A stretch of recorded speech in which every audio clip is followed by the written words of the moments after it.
Hi, it's Nash with Alpha Please smash that like, hit the subscribe. Today we're going to answer some questions about whether you can continue to pay into your Guardian policy.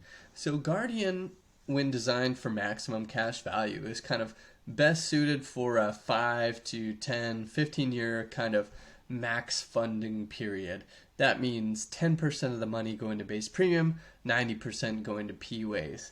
But I get the question often, can I continue paying into my Guardian policy although it's not at that 10/90 split of where my money is going? The answer is yes. So then the question is, how long? Well, it depends on the product type.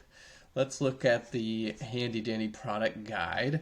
So mostly when I'm talking about Guardian products, I really like the Guardian L95. And the product name will generally say how long you can fund into it for. So when you see L95, you can fund into the policy for 95 years or until your age is 95. So over a very long period of time. That's in contrast to some of the limited pay type of products where you can only pay in for 10, 12, 15, or 65 years. And then you cannot fund any more base premium. But back to the question, so how long can you fund into the policy? Well, it depends on the product, but assuming an L95, you could pay in for 90, 94, 95 years, or until age 94, 95. Then, taking the opposite question, do I have to pay? No, you do not have to pay. There are many options that we can do. First off, a premium offset. So what a premium offset is basically your dividend is funding the premium before it dumps the surplus into PUAs, and so your policy stays active. And you would use one of these. You would use the premium offset when you expect to continue paying in the future at the same rate. So that is a premium offset, taking the dividend, paying the premium before the excess goes into PUAs. Without the premium offset, if you are paying your premium, then all of that dividend goes into PUAs with how we set it up. You could also do what's called a reduced paid up. Reduced paid up cuts the expenses and then the premium altogether off the policy. So there are some limitations in terms of timing of when you can do this. Namely, after you have to have the policy in force for 7 years, then you can do it after that for MEC testing. But a reduced paid up basically cuts the need to pay the base premium, and you can't ever reactivate that.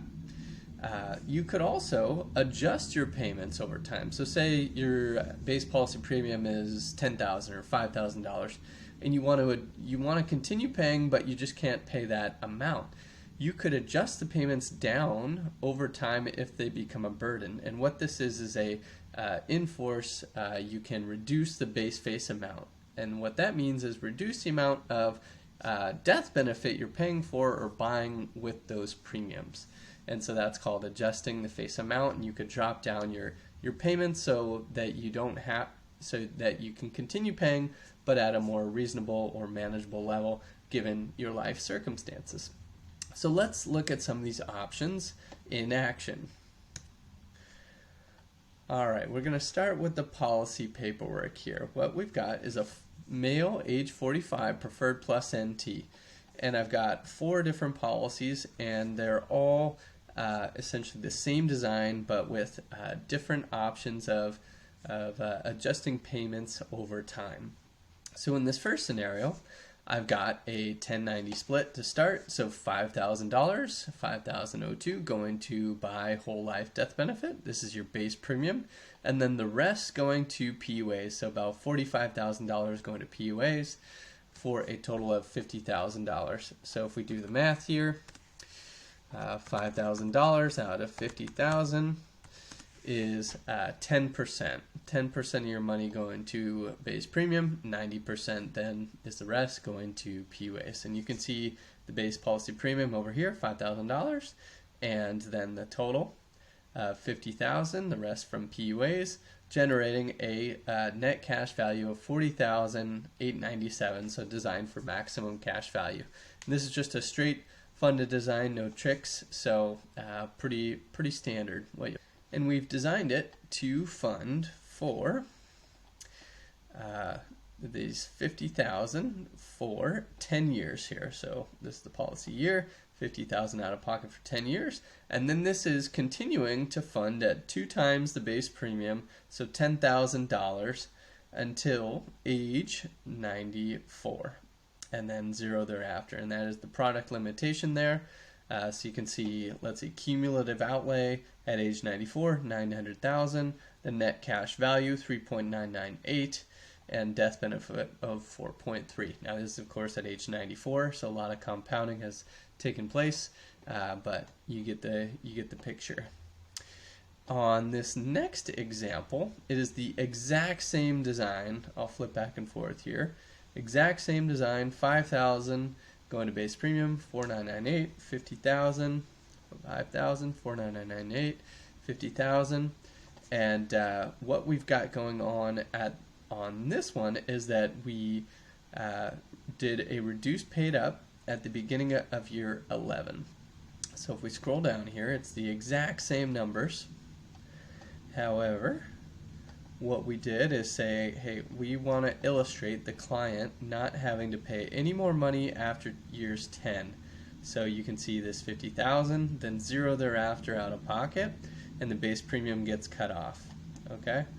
As comparing that, you can see this $5,000 on the original examples continues until age 94. But because we did that reduced paid up, the zeros here, that's what's going on. The base premium is cut off, and you're not having to fund any more out of pocket. So this could be used, and it is a decision down the line. Definitely does not have to be chosen up front in a policy, but can be chosen in year 10 or 11, any year after year 7. You could say, hey, actually life has changed and I don't want to fund any more into this policy. Let's do the reduced paid up. We submit the paperwork, and then that base premium is cut.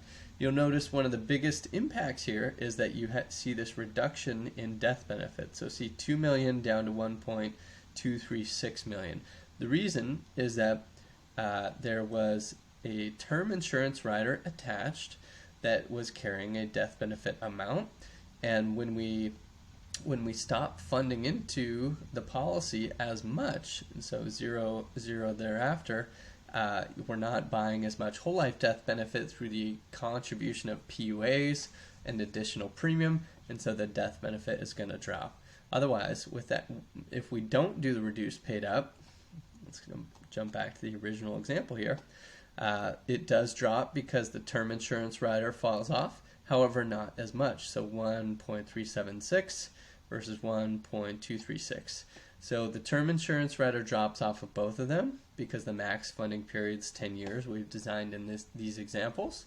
But the difference between the two is namely the $5,000 continuing or not continuing. So what that does is basically they're dropping the death benefit down because you're not paying any more in from year 11 until age 94 that they're expecting you to.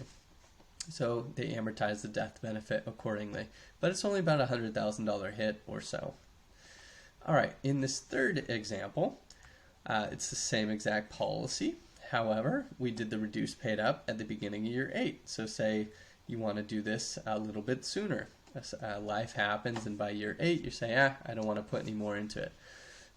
Exact same situation up until year 8, except you do that reduced paid up, the death benefit drops even more, the base premium cuts off a little bit earlier, and you don't have to pay anything more into the policy. The reason this drops even a more substantial amount is that term insurance drops off even earlier. Those additional contributions to PUAs aren't buying that death benefit from year 8 through year 10. And the base premium's cutting off even earlier. So that's what's going on. The reason the death benefit, we want it to drop off, is that it reduces the insurance expenses and fees, and also that obligation for either you or your policy to pay that going forward. Okay, and then finally we have an example of reducing the actual premium amount, so you can still contribute to the policy, but you don't have to do it at such a high rate. And this again is something that can be decided in the future. So this is the same exact policy, except we are showing that at the beginning of, at the beginning of year 11, see, 5,000 going in, 50,000 from years 1 through 10. Then after that, we have 1,000 going to base premium and 2,000 total going into the policy. So 1,000 base premium and 1,000 into PUA. So what's going on here is that we didn't cut the need to fund. We just reduced the amount that we're actually wanting to fund with those base premium dollars. So this is an example of, hey, life happens, but it's not that I don't want to contribute to my policy. I just want to contribute at a different amount that's more manageable given where I'm at in my life at that point in time. So dropping from 5,000 down to 1,000 plus the ability to contribute into PUA still allows for a pretty nice situation there if you do want to continue putting into your policy, but just don't want to have that big bill due on your policy anniversary every year and you want to be able to sleep at night. All right, and then lastly, we're putting them side by side in Excel, and basically all of them are identical up until year 7. The reason year 7 is that we had that one example, RPUing in year 8, so it's going to be a lot different. You'll notice the IRR on that one is going to be the highest, again on a smaller amount because we stopped contributing, but the reason it's the highest is that you're cutting off the need to pay any of those insurance expenses and fees, and your policy doesn't have to cover it either, so it really jumps the IRR up to almost 5%, and that's a net IRR after all those any remaining fees and stuff like that. And the reason that is we've cut the need to pay those premiums and those expenses off, and it's still this client is quite young, and so you see that jump quite a bit. Really, it's just a preference here or optionality of continuing to pay, stopping paying, reducing paying, and kind of the optionality you have at each phase, and you can make the decision in the moment. You don't have to plan it ahead. So ultimately, you can continue paying for a very, very long period of time, just not at that 10/90 split for forever. That's okay. We still have the ability to contribute significant amounts with the optionality of being able to adjust as life throws different things our way. I hope this was helpful. Let me know if you have any questions. Drop a comment. Please subscribe, and I'll talk to you soon. Thank you.